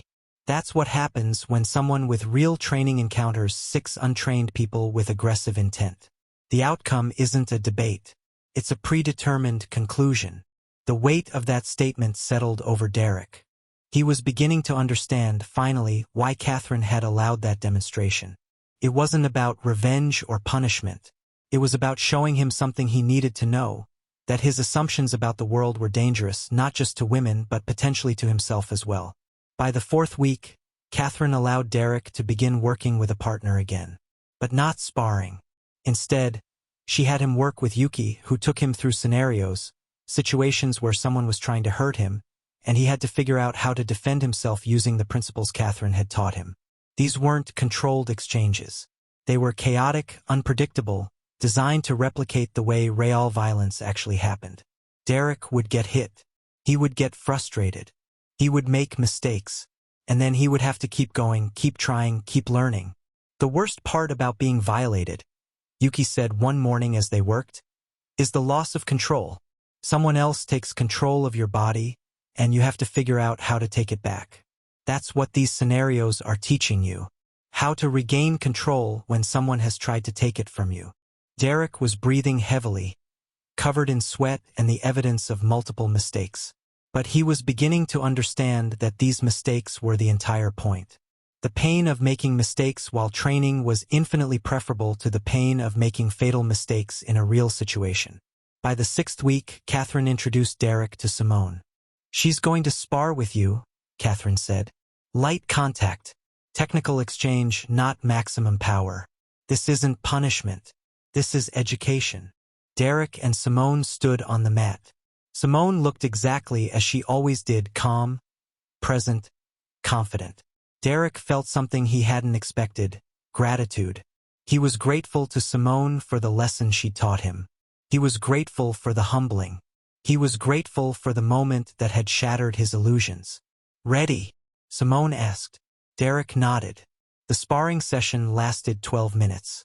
Derek lost every exchange. But it wasn't the same as before.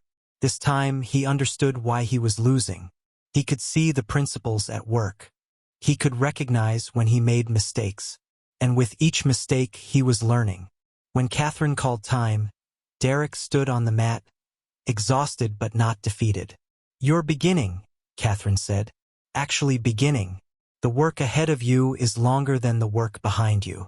Real skill takes years. Real understanding takes commitment. But you've made the choice to do this work, and that matters." Derek bowed to Simone. It was a gesture of respect he'd learned from his training, and it was genuine. "Thank you," he said. Simone nodded, accepting his gratitude without commentary. As Derek left the forge that afternoon, he was a different person than the man who'd walked in 6 weeks before. Not because he'd become a great fighter. Not because he could defeat multiple opponents. But because he'd been forced to confront his own ignorance, and instead of retreating from that confrontation, He'd stayed and done the work. That, Catherine knew, was the real victory. The lawsuit was filed on a Tuesday morning in late autumn. Catherine received the papers at the forge, delivered by a process server who looked uncomfortable with his assignment. The suit was filed on behalf of all 6 men: Derek, Brett, Adrian, Garrett, Connor, and Tyler, against Catherine Reeves, Yuki Tanaka, Simone Okafor, and the Forge Combat Academy. They were suing for damages related to physical injuries, emotional distress, and what their lawyers were calling reckless endangerment and assault. The amount they were seeking was staggering: $600,000. Catherine read the suit carefully, noting the language, the structure, the arguments being made. Their lawyers were competent. She could see that immediately. They weren't trying to paint Simone as a monster or Catherine as inherently criminal. Instead, they were building a narrative of negligence and lack of duty of care. They were arguing that Catherine had created an unsafe environment, that she'd encouraged violence, that she'd allowed a dangerous individual, Simone, to unleash trained combat skills on untrained civilians without any safeguards. It was a reasonable argument from a legal standpoint, and it was completely dishonest about what had actually happened. Catherine set the papers down and immediately called Detective Frank Morrison. "It's happening," she said when he answered. "I heard," Frank replied. His voice carried the weight of someone who'd been expecting this and had already been thinking about how to respond. "I'm coming to you. We need to talk about strategy." Frank arrived at the forge that evening after closing. He was in his late 60s now, gray and weathered, but his eyes still held the sharp intelligence of someone who'd spent decades watching people and understanding their motivations.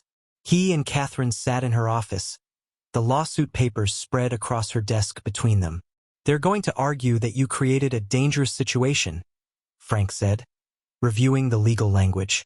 "They're going to say you knew Simone was a trained fighter and you allowed her to engage with untrained civilians without proper supervision or safeguards." "Simone is trained," Catherine agreed, "and the civilians came here intending to mock and harass my students. They initiated hostility." "I know," Frank said, "and I'm sympathetic to your position. But legally, you're vulnerable. The fact that they initiated the conflict doesn't necessarily absolve you of responsibility for what happened." Catherine stood and walked to the window. Outside, the warehouse space was dark and silent. In the morning, it would come alive with women who'd chosen to reclaim their power. "What will it cost to defend this case?" Catherine asked. Frank set down the papers. "Realistically, $50,000 to $100,000 in legal fees. That's assuming it doesn't go to trial. If it goes to trial, you're looking at significantly more." Catherine closed her eyes. The settlement money from the civil suit against Hargrove had long ago been spent, on the down payment for the warehouse, on equipment, on operational costs. She'd never built substantial financial reserves because she'd never needed to. The forge operated on a shoestring, reinvesting every dollar back into the space and the mission. "I don't have that kind of money," Catherine said quietly. "I know," Frank replied, "which is why we need to talk about other options." The door to her office opened suddenly. Yuki stood in the doorway, her expression indicating she'd overheard at least part of the conversation. "I'll pay for it," Yuki said without hesitation. "No," Catherine said immediately. "This is my responsibility. You're not taking on this financial burden because of my decisions." "It's not your decision alone," Yuki replied. "I work here. I'm part of this mission. And I'm part of the lawsuit. So I'm part of the cost." Yuki looked at Frank. "How much does she need?" Frank considered. "To mount a proper defense, probably $50,000 as a retainer. More likely needed as the case progresses." Yuki nodded once. "I have it. I'll wire it to your firm tomorrow." "You don't have it," Catherine said. "You'd be emptying your life savings." "Yes," Yuki confirmed. "I would be. And I'm choosing to do that because some things matter more than money." Frank watched this exchange with the expression of someone who'd seen countless variations of sacrifice play out over his career. He knew what it meant when people were willing to risk everything for a principle. "There's another issue we need to discuss," Frank said, drawing their attention back to him. "The city council is getting involved." What do you mean? Catherine asked. There's been pressure from Derek's father, Frank explained. He's a wealthy man with connections in local government. He's been making noise about the forge being a dangerous establishment. He's been suggesting that the city should investigate whether you have proper licensing, proper permits, proper insurance for operating a combat facility. We have all of that, Catherine said. Everything is legal and properly licensed. On paper, Frank agreed. But when powerful people start asking questions, sometimes the standard of what's proper suddenly changes. I've seen it before. They'll find something to challenge, a technicality in your insurance, a question about liability waivers, some interpretation of safety code that they claim you're violating. The goal is to make operating difficult enough that you shut down voluntarily. The implications of this were enormous. The forge wasn't just her livelihood. It was the purpose that had sustained her since Elena's death. It was the tangible expression of her mission to prevent trauma, to build power, to transform women's lives. So what do we do? Yuki asked. We fight, Frank said. On multiple fronts. We defend the lawsuit. We document everything at the forge to show you're operating safely and legally. And we prepare for the possibility that the city will come after you. And if the city decides to shut me down? Catherine asked. Then we fight that in court, Frank said. It will be a different kind of battle, administrative and bureaucratic rather than personal injury law. But it's not unwinnable. Over the next several weeks, exactly what Frank had predicted began to happen. The city health department showed up with a surprise inspection. They found nothing significant but cited a minor issue with ventilation requirements that hadn't been flagged in any previous inspections. The city building inspector came and questioned whether the warehouse was properly zoned for the kind of operation Catherine was running. The fire marshal raised concerns about emergency exit capacity. None of these issues were serious. None of them couldn't be fixed relatively easily. But each one required attention and resources and energy. Each one was designed to create friction, to create doubt, to create the sense that the forge was under siege. And then the city council voted to require special licensing for combat facilities that hadn't previously been required. The licensing process would take months and cost several $1,000s. And there was no guarantee it would be approved. It was pressure applied systematically and methodically, the kind of institutional pressure that couldn't be fought with the same tools Catherine used to fight individual arrogance. You couldn't overcome bureaucracy with technique and willingness. You had to navigate it through patience and legal expertise and strategic thinking. Catherine sat in Frank Morrison's office late one afternoon, surrounded by documents and administrative notices. She was exhausted. Not physically, her body was still strong, still capable. But emotionally and mentally, the weight of defending the forge against institutional attack was wearing her down. They're trying to strangle me, Catherine said. They can't shut me down directly because I'm operating legally, but they can make it so difficult that I eventually give up.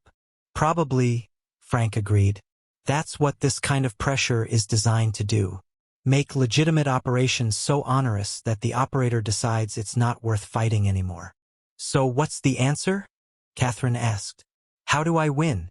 Frank leaned back in his chair, studying Catherine with the expression of a man who'd been in this business long enough to see patterns. You make your mission bigger than individual resistance, he said. Right now, the forge is you and Yuki and the women training there. That's powerful, but it's also vulnerable.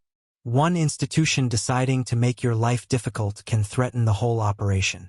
But if the forge becomes something larger, something that has community support and media attention and broader legitimacy, it becomes harder to kill through bureaucratic pressure. You want me to go public, Catherine said. It wasn't a question. I want you to tell your story, Frank said. I want you to let people know why you do what you do. I want Derek and Brett and Adrian and the others to understand that their lawsuit has only amplified your message. I want the city council to realize that trying to shut you down is going to make them look like they're protecting men who committed assault. If I go public, I have to talk about Elena, Catherine said quietly. Yes, Frank confirmed. And I know that's hard. But Elena's story is why the forge exists. Elena's story is why your mission matters. Elena's story is what gives you moral authority that money and position and lawyers can't compete with. Catherine looked out Frank's office window at the city beyond. Somewhere out there were women like Elena had been, young, hopeful, vulnerable, unaware that the world could take their bodies and their futures and their peace of mind in a single night. "When should I go public?" Catherine asked. "Soon," Frank said. "Before the council votes on the special licensing. Before Derek's lawsuit goes to trial. While the moment still has momentum and impact." Catherine nodded slowly, understanding what this decision would mean. It would mean opening old wounds. It would mean revealing vulnerabilities she'd kept private for 15 years. It would mean trusting that other people would care about Elena's story enough to fight for the Forge. But it was also the only way forward that she could see. "Okay," Catherine said. "Set it up. I'm ready to tell them what this place is really about." As she left Frank's office and walked back out into the evening, Catherine found herself thinking about Elena again. Elena, who'd never gotten the chance to become the woman she might have been. Elena, whose story had been cut short by a system that couldn't protect her and a man who believed he had the right to take what wasn't his. Maybe, Catherine thought, it was time for Elena's story to finally be heard. The press conference was held at a downtown hotel on a cold November afternoon. Frank Morrison had arranged everything: the venue, the media invitations, the timing. News outlets that covered local stories had been contacted. Radio stations had been notified. Local journalists who specialized in human interest pieces had been given advance notice about what Catherine was going to reveal. Catherine stood backstage, looking out at the assembled reporters and cameras with an expression that revealed nothing. She was wearing her standard training clothes, black joggers, a gray hoodie with the Forge embroidered across the front. No makeup, no styling, just Catherine Reeves exactly as she was. Frank appeared beside her. "You ready?" he asked quietly. Catherine nodded, though they both knew the answer was more complicated than a simple yes or no. She was ready in the sense that she'd made the decision and committed to it. She was ready in the sense that she understood what needed to happen. But was she emotionally prepared to stand in front of cameras and tell the world about the worst night of her life? That was a different kind of ready. Frank squeezed her shoulder once, a gesture of support, then stepped back to let her walk to the podium alone. The noise of the room quieted as Catherine approached the microphone. The cameras flashed. The journalists shifted in their seats, sensing that something significant was about to happen. Catherine took a moment to look out at the assembled faces. Then she began to speak. "My name is Catherine Reeves," she said, her voice steady and clear. "I own and operate the Forge Combat Academy in Millbrook. I'm here today because my business has become the subject of a lawsuit and a series of city investigations that I believe are designed to silence me and prevent me from doing the work I've dedicated my life to." She paused, letting that statement settle. "But before I discuss the lawsuit or the city investigations, I need to tell you about a woman named Elena Cassidy. Elena was my best friend. She was brilliant and kind and full of potential. Elena had dreams about the kind of woman she wanted to become and the life she wanted to build. 15 years ago, those dreams were stolen from her." Catherine described the night at the club. She described the assault. She described the fight that had followed. She described the legal victory that had ultimately meant nothing because Elena's trauma couldn't be healed by a jury verdict. She talked about Elena's PTSD, her depression, her 5 years of struggling to survive in a body and mind that had been violated. And she talked about Elena's death, the suicide that Catherine had discovered, the moment when she'd realized that legal justice and actual healing were not the same thing. The room was absolutely silent as Catherine spoke. No one was moving. No one was taking notes. They were all simply listening. "After Elena died," Catherine continued, "I realized something that changed the course of my life. Legal protection of women after violence occurs is important, but it's not enough. Prevention of violence is what we need. And prevention requires women to understand that their bodies belong to them. Prevention requires women to have the knowledge and tools to defend themselves. Prevention requires women to know that they have the capacity for power that society tells them they don't possess." Catherine looked directly at the cameras. I opened the forge to teach women exactly that. Not to create fighters for sport or ego. Not to turn women into aggressive people. But to teach women that they have the right to defend themselves. That their bodies are their own. That they don't have to accept violence, violation, or violation from anyone. She shifted her focus to discussing the incident that had sparked the lawsuit. 6 weeks ago, 6 men came to the forge with the explicit purpose of mocking the women training there. They called women weak. They claimed that biological differences made women inherently subordinate to men. They were hostile and harassing. When confronted with the reality that one of my trained fighters was superior to all 6 of them combined, they responded with a lawsuit instead of self-reflection. Catherine's expression hardened slightly. But here's what's most disturbing. Their lawsuit is just the beginning. A wealthy man, one of the men involved in the incident, has used his connections to pressure the city into investigating the forge. He's had city officials create new licensing requirements specifically designed to make it difficult for combat facilities like mine to operate. He's used institutional power to try to silence me. She paused, letting the implication of this hang in the air. What he's essentially doing is saying that women teaching women to defend themselves is a threat to be eliminated. He's using the power of institutions, city government, legal systems, to do what he couldn't do through individual action. And I'm here to tell you that I won't be silenced. The forge won't be shut down. And Elena's story will be heard. The press conference lasted another 30 minutes. Catherine answered questions about the forge, about her training methods, about why she believed her approach was necessary. She spoke eloquently about women's safety and institutional failures. She refused to be baited into defensiveness or aggression. She simply stated the facts and her perspective with absolute clarity. When it was over, the journalists seemed energized. They'd come expecting a routine story about a combat gym. They'd gotten something far more significant, a narrative about trauma, institutional power, and resistance. 2 days later, Derek Ashford came to the forge. Catherine was in the middle of an advanced class when Yuki appeared and gestured for her to step out. Derek was waiting in Catherine's office, looking nervous and uncomfortable. I watched the press conference, he said without preamble.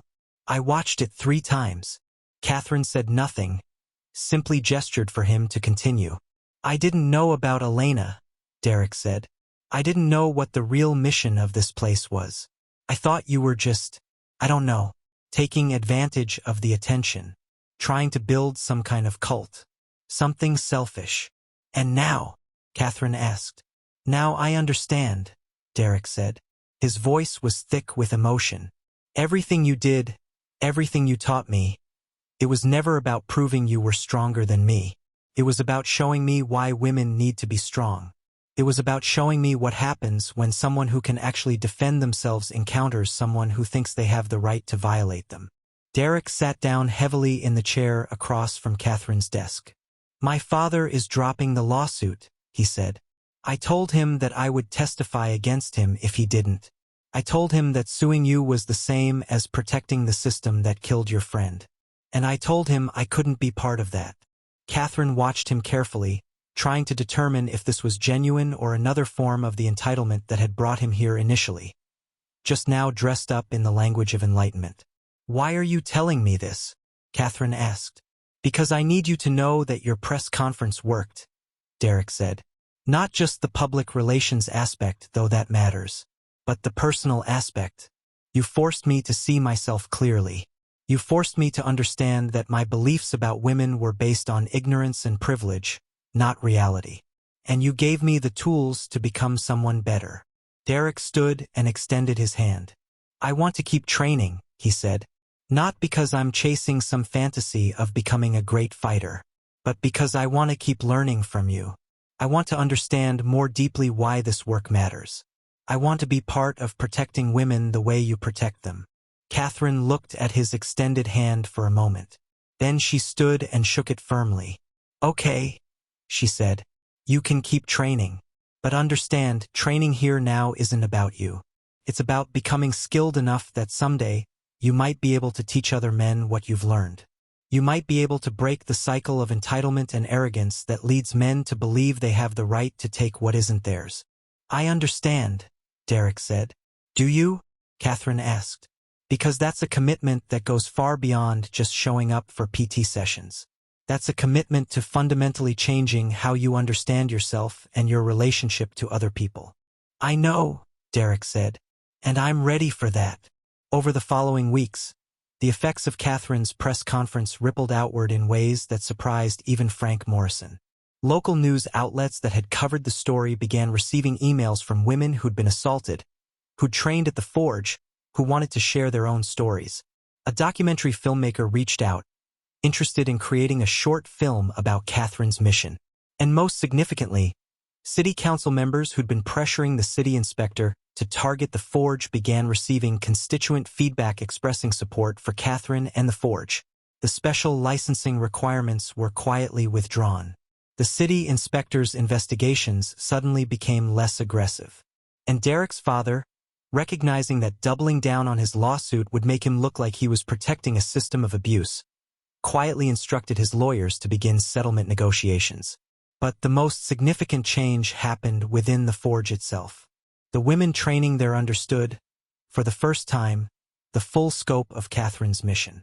They understood that every technique they learned, every combination they practiced, every moment of discomfort they pushed through was connected to Elena's story, was connected to every woman who'd been made to feel powerless by a system that didn't protect her, was connected to the mission of prevention and empowerment. Yuki organized a memorial event, a gathering where women could share their own stories of trauma and resilience. It was held in the Forge one evening after regular classes, with candles arranged around the training mat and a photograph of Elena, young, smiling, hopeful, placed in the center. Catherine watched from the periphery as woman after woman stood and spoke. Some had been assaulted. Some had lived in fear of being assaulted. Some had never felt safe in their own bodies. And all of them had come to the Forge seeking something Catherine had promised them, the knowledge that their bodies belonged to them, and the power to defend that truth. As the evening came to a close, Derek approached Catherine quietly. He'd been invited by Yuki, and he'd come with a humility that seemed genuine. Elena would have been proud of you, he said, for turning her tragedy into something that protects others. Elena would have wanted to still be alive, Catherine replied, her voice quiet but firm. And she would have wanted every woman to have the power to ensure she stays alive. That's the real mission, not to honor the dead, but to protect the living. Derek nodded, understanding the distinction. As he walked away, Catherine turned her attention back to the women gathered in the Forge. These women who'd come seeking power and found community, who'd come seeking strength and found purpose, who'd come seeking to reclaim themselves and discovered that reclaiming yourself was just the first step toward helping others reclaim themselves. Elena's photograph sat in the center of the mat, surrounded by candles, and Catherine knew that the best memorial, the only memorial that would have meant anything to Elena, was a space where women never had to feel powerless again. The mission continued, and now it had witnesses, it had support. It had the legitimacy of public acknowledgement and institutional recognition. The Forge was no longer just Catherine's private crusade. It had become something larger, a movement, a statement, a revolution in how women understood their own power. 6 months after Catherine's press conference, the Forge looked different from the outside. The warehouse walls had been repainted, still industrial, still honest, but now with a mural that covered an entire side of the building. The mural depicted a phoenix rising from flames, wings spread wide, with the name Elena written in large letters beneath it. Below that was a quote, "Her story became our strength." Inside, the changes were even more significant. The Forge had expanded. What had once been a single training floor now occupied 3 separate spaces: the original main gym, an administrative office that actually had staff, and a new community center area with a resource library, counseling services, and meeting spaces. The woman who'd worked as a nurse, Patricia, now ran a program that connected assault survivors with legal resources and therapy. Dominique, who'd been one of Catherine's early students, had formalized a curriculum for teaching women's self-defense that was now being offered at 3 different community centers across Millbrook. And Derek Ashford had become an instructor. It had taken him 2 full years of training before Catherine agreed to let him teach, and even then, his role was specifically designed. He taught men. Derek ran classes for men who wanted to understand the impact of their behavior on women, who wanted to learn to be better allies, who wanted to interrupt the cycle of entitlement that had previously defined Derek himself. The lawsuit had been settled out of court for an undisclosed amount. Most of the settlement money had gone directly into the forge's expansion, while Derek's father's attempts to shut down the operation had completely backfired, making him look like he was protecting abusers rather than pursuing justice. This morning, a different kind of visitor had arrived at the forge. Her name was Dr. Margot Harris, and she was the director of the Millbrook Community Foundation, one of the city's largest charitable organizations. She'd been watching the forge's work for the past year, following the documentary that had been released to critical acclaim, and she decided to fund something that Catherine had never allowed herself to imagine. "We want to help you establish the forge as a non-profit organization," Dr. Harris said, sitting in Catherine's office across from the woman who'd built this mission from nothing. "We want to help you formalize your training methodology so it can be replicated in other cities. We want to help you create a national network of forge academies, all operating under the same principles, all dedicated to the same mission." Catherine listened carefully as Dr. Harris outlined the proposal. The foundation would provide initial funding for organizational development. They would help Catherine hire experienced nonprofit administrators. They would facilitate connections with other cities interested in establishing similar programs. Within 5 years, Dr. Harris believed there could be forge academies in at least 15 cities. "Why?" Catherine asked when Dr. Harris finished. "Why would you invest this kind of resources into what I'm doing?" "Because your mission addresses something fundamental that our society has failed to do," Dr. Harris replied. "You teach women that their bodies belong to them. You teach them that they have the right to defend themselves. You teach them that they're not powerless. And you teach men that their sense of entitlement comes with consequences. Those are lessons that need to spread." Dr. Harris paused, then continued. "I also did some research into your background. I learned about Elena Cassidy, and I learned that you've spent 15 years of your life pursuing a mission born of her death. That kind of dedication, that kind of purpose, it deserves to have impact beyond a single city." Catherine felt something shift inside her. Not a breaking, but an opening. A recognition that the mission she'd been carrying alone could now be carried by others. That Elena's story could inspire change not just in Millbrook, but across the entire country. "I'll need time to think about this," Catherine said. "Take whatever time you need," Dr. Harris replied. "But I want you to know that the foundation is committed to supporting this work, whether you say yes to our proposal or not. We believe in what you're doing, and we believe it matters." A week later, Catherine made her decision. She called a meeting with the entire staff and advanced students of the forge. Yuki was there, of course, along with Simone, Derek, Patricia, Dominique, and 15 other women and men who'd become integral to the operation. They gathered in the main training space, standing in a circle rather than arranged in typical audience seating. "I've been thinking about something," Catherine began, "and I need to share it with you because you're all part of what we've built here. Dr. Harris from the Community Foundation has offered to help us expand the Forge into a national organization. She's offering resources and connections that could allow us to establish similar programs in other cities." She looked around the circle. "When I opened the Forge 15 years ago, I did it because I needed to do something with Elena's death. I needed to transform my grief into action. And I did that here in Millbrook. I created a sanctuary for women. I taught them to be powerful. I gave them tools to defend themselves."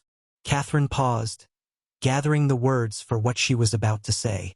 "But I've come to understand that my mission wasn't really about me. It was about Elena. And it's not just about the women training here in Millbrook. It's about every woman who's ever been made to feel powerless by a system that doesn't protect her. It's about every woman who's ever been told that her body doesn't belong entirely to her. It's about creating a world where girls grow up knowing they have the right to defend themselves." She looked at Yuki. "And I can't do that alone." "We've never been alone," Yuki said. "We've always been in this together." "I know," Catherine replied. And that's why I want you to help me think about what it means to expand this, to formalize it, to make it bigger than the forge in Millbrook, to create a movement. Over the following months, the planning began. Catherine brought in a nonprofit consultant. She worked with Dr. Harris's foundation to develop curriculum standards that could be taught anywhere. She began training people who wanted to open forge academies in their own cities. And she started to reimagine what was possible. A year later, Catherine stood in front of a gathering of 40 women and men who'd come from 12 different cities. They'd come because they wanted to open forge academies in their communities. They'd come because they believed in the mission. They'd come because Catherine's story and Elena's story had inspired them to action. On the wall behind Catherine was a massive photograph of Elena Cassidy, the same photograph that hung in the center of the forge training mat. But this version had been enlarged, made monumental, made impossible to ignore. Elena never got to become who she was meant to be, Catherine said to the assembled group. Her future was stolen from her by a man who believed he had the right to take what wasn't his. And the system that was supposed to protect her failed her. Failed her in her trauma. Failed her in her recovery. Failed her so completely that she couldn't survive it. Catherine let that reality settle over everyone in the room. So we're here to change that, she continued. We're here to build a world where that doesn't happen. We can't save Elena, but we can save every woman who might otherwise become Elena. We can teach them power. We can teach them that their bodies belong to them. We can teach them that they have the right to defend themselves with everything they have. She looked at each face in the room. Whoever you are, whatever city you come from, whoever you are now part of Elena's legacy. You are now part of a mission to prevent the kind of trauma that took her from us. You will teach what we teach. You will build sanctuaries like this one. And you will carry Elena's story forward. Derek Ashford stood in the back of the room, listening. He'd been officially made the director of male education for the Forge organization. His role was to train other men, primarily men like he'd been, men taught by privilege and entitlement, men who needed to understand the harm of their assumptions. He'd found purpose in that work in a way he'd never found purpose in anything else. Simone was there as well, having been named Director of Advanced Combat Training. She traveled between the different Forge locations now, ensuring that the training methodology remained consistent and rigorous. Her demonstration against Derek and his friends had become legendary, the moment that showed the world what women were capable of. Yuki stood beside Catherine, and when Catherine finished speaking, Yuki took her hand. The gesture was both public and private, a visible demonstration of the partnership that had built everything they'd created. That evening, Catherine sat alone in the Millbrook Forge, in the space that had started everything. The warehouse was quiet, the equipment still, the mats empty. She walked to the center of the training floor where Elena's photograph had been permanently installed, a shrine to the woman whose death had become the foundation of a movement. Catherine knelt down in front of the photograph. She didn't cry. She rarely cried. But she placed her hand over her heart and spoke to Elena directly. "We did it," she said quietly. "We took what happened to you and we transformed it into something that protects others. We took your story and we made it matter. We took your loss and we made it mean something." Catherine paused, as if waiting for a response that would never come. "There are 40 academies now," she continued. 40 places where women are learning that their bodies belong to them. 40 communities where girls will grow up knowing they have the right to defend themselves. And there will be more. There will be so many more. She stood, placing her hand against Elena's photograph one final time. "Your legacy isn't your death," Catherine said. "Your legacy is every woman who will never become you. Your legacy is every woman who will survive, who will thrive, who will know that she has power. That's what you gave us. That's what we're building from your sacrifice." Catherine walked toward the exit, turning back one last time to look at the space she'd created. The warehouse that had transformed from a forgotten industrial building into a sanctuary. The mats that had witnessed the trauma and triumph of hundreds of women. The heavy bags that had absorbed the rage and grief of people learning to reclaim their power. Outside, the city of Millbrook continued its evening rhythms. But within the forge, something sacred remained. The commitment to ensure that no woman would ever feel as powerless as Elena had felt. That no woman would ever discover, too late, that the system was designed to fail her. That no woman would ever be left alone with her trauma. The phoenix on the mural outside caught the fading sunlight, its wings spread wide in eternal ascent. And beneath it, Elena's name remained, a constant reminder of why the work continued. Catherine Reeves walked into the darkness of the Millbrook evening, no longer alone in her mission. Behind her, the forge stood as a beacon, not just for Millbrook, but for every city where the mission was expanding. Every woman who'd found power there. Every man who'd learned to be better. Every person who understood that trauma prevention was the highest calling. The movement had begun, and it would continue long after Catherine herself was gone, carrying Elena's legacy forward into a future where women would finally understand, completely and without doubt, that their bodies belonged to them and only them. The mission was no longer about Catherine's grief. It was about collective resistance. It was about institutional change. It was about a fundamental reimagining of what women could be when they were given the tools and the sanctuary to become themselves. Elena Cassidy had been denied her future, but thousands of women would now have futures because of her story, because of Catherine's refusal to accept that Elena's death was meaningless, because of the decision to transform tragedy into power, and that, Catherine thought as she disappeared into the city night, was the only memorial that would have ever mattered. Up next, you've got 2 more standout stories right on your screen. If this one hit the mark, you won't want to pass these up. Just click and check them out.